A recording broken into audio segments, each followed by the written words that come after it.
If ever there were a person with a massive chip on her shoulder, it would be the always indignant Magda Szubanski.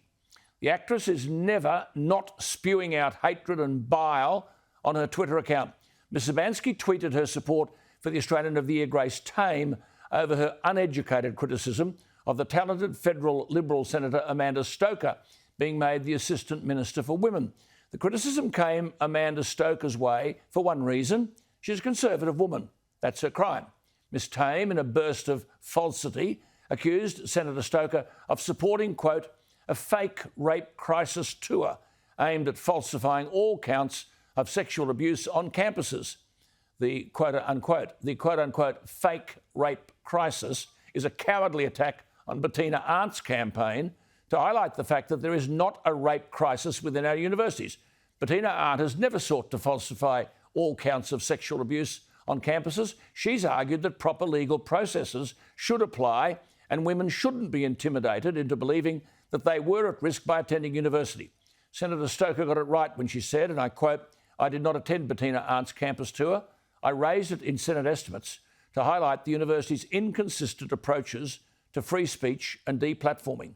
I've argued for the importance of due process in sexual assault cases in the interests of both victims and people accused," unquote. Well, then in relation to defending Bettina Arndt's Australia Day honour, Amanda Stoker said, quote, "I pointed out the hypocrisy of demanding Miss Arndt be stripped of her Australia Day honour while remaining silent about another recipient who advocated for the strangling of my parliamentary colleague, Miss Flint," unquote. Well, you see, if it's a Conservative woman, all pleasantries are sidelined. You can do or say as you please, which are the tactics Magda Szubanski subscribes to, hence her Twitter post praising Grace Tame for being critical of Amanda Stoker. She then mocked Senator Stoker's faith, disparagingly referring to her as a Christian soldier.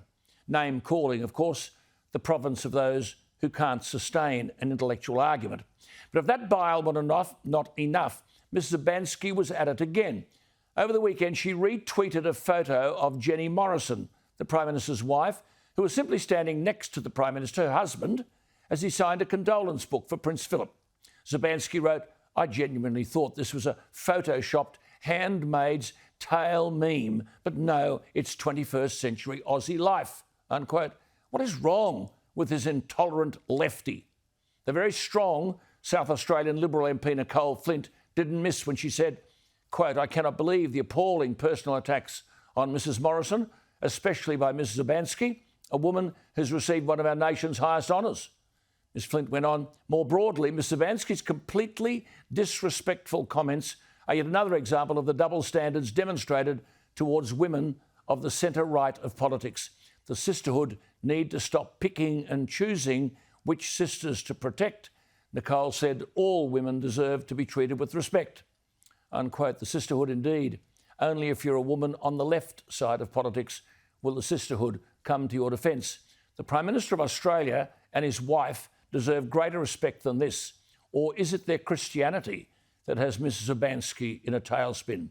The same Magda Szubanski, who's more than happy to dish it out, is not too happy to take it.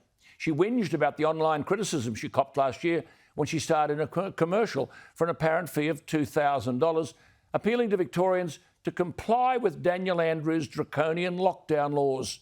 That says it all, doesn't it? A proven disciple of the left. Well, she's entitled to that status, but she's not entitled to mock, disparage and undermine the standing of those with whom she disagrees politically. The old axiom applies, Magda Szubanski. Your criticism says more about the person you are than it does about the person you attacked.